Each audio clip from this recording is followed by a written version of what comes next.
we've got.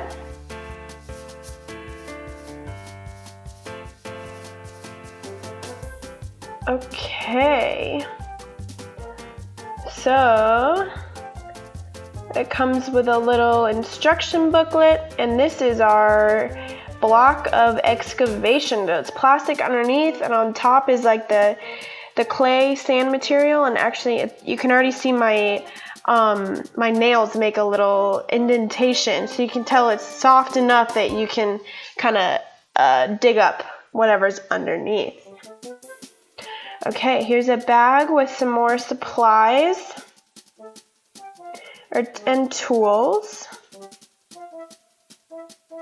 So this is a sponge of some sort, maybe so that I can sponge off the treasure once I found it.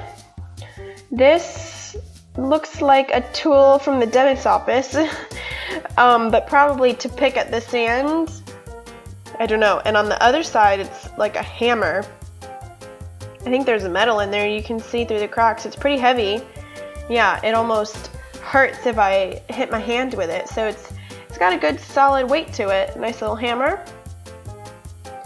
Here we have a little chisel, also metal. It's pretty sharp here, so be careful with that. It says it's intended for kids ages, let me see, 7 and up. Alright, yeah, so I think 7-year-olds can do this, but you do want to be careful. It's not sharp enough to cut, but it is sharp. Alrighty, and here we have a little rope. I think that's to make the keychain that you're supposed to be able to make later. So I am ready to dig in. I'm going to cut this plastic off of my sand container here.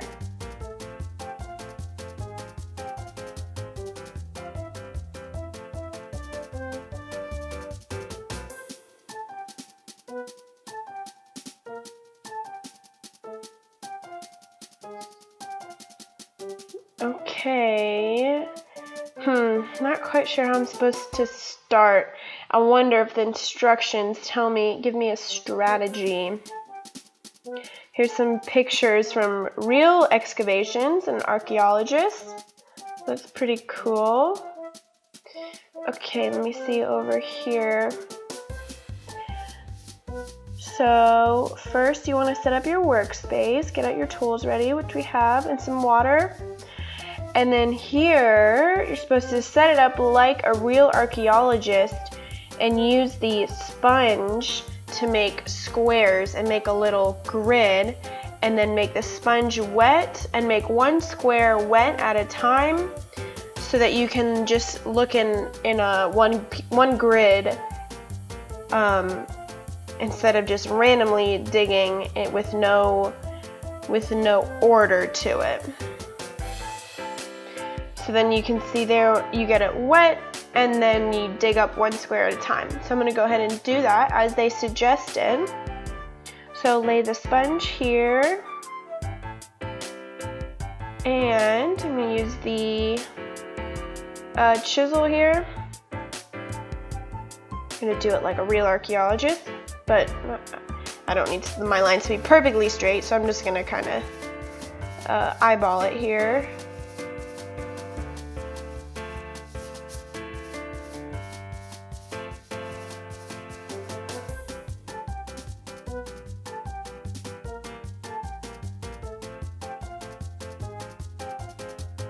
Okay, so I'm going to pick this square right here where I poked with my fingernails already, and I'm going to dig that one up. So I'm going to get the sponge wet. It's now nice and wet. I'm going to press it down and squeeze the water out.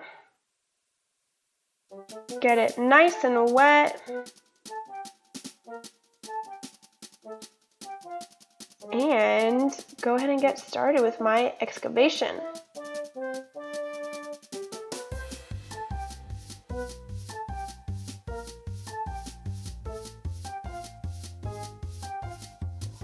So I dumped the stuff that I had already dug up loosened out on the side just to make some more room. So I'm going to keep going, another layer.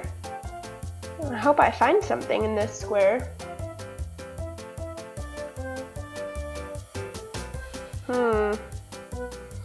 But you know, archaeologists take sometimes a really long time to actually find something, so who knows?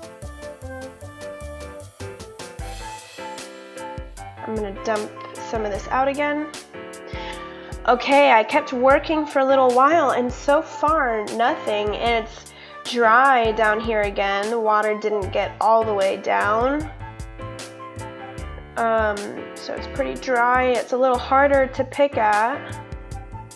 So I think I'll add a little bit more moisture and keep going until I reach the very bottom of the square.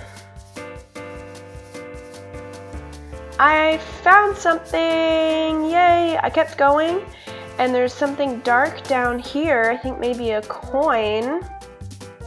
I think it's gonna be in the rest of this square over there. And there might be something here too. I'm gonna go all the way. So I went all the way to the bottom of the container, can't go any further. And the only thing in this square was this little corner over here. So I'm gonna keep going in this direction to try to clear out what's down there. So I found it. It was over in this other square, and I kept going until I freed it. And I have this little sponge. So I'm gonna clean it off a little bit.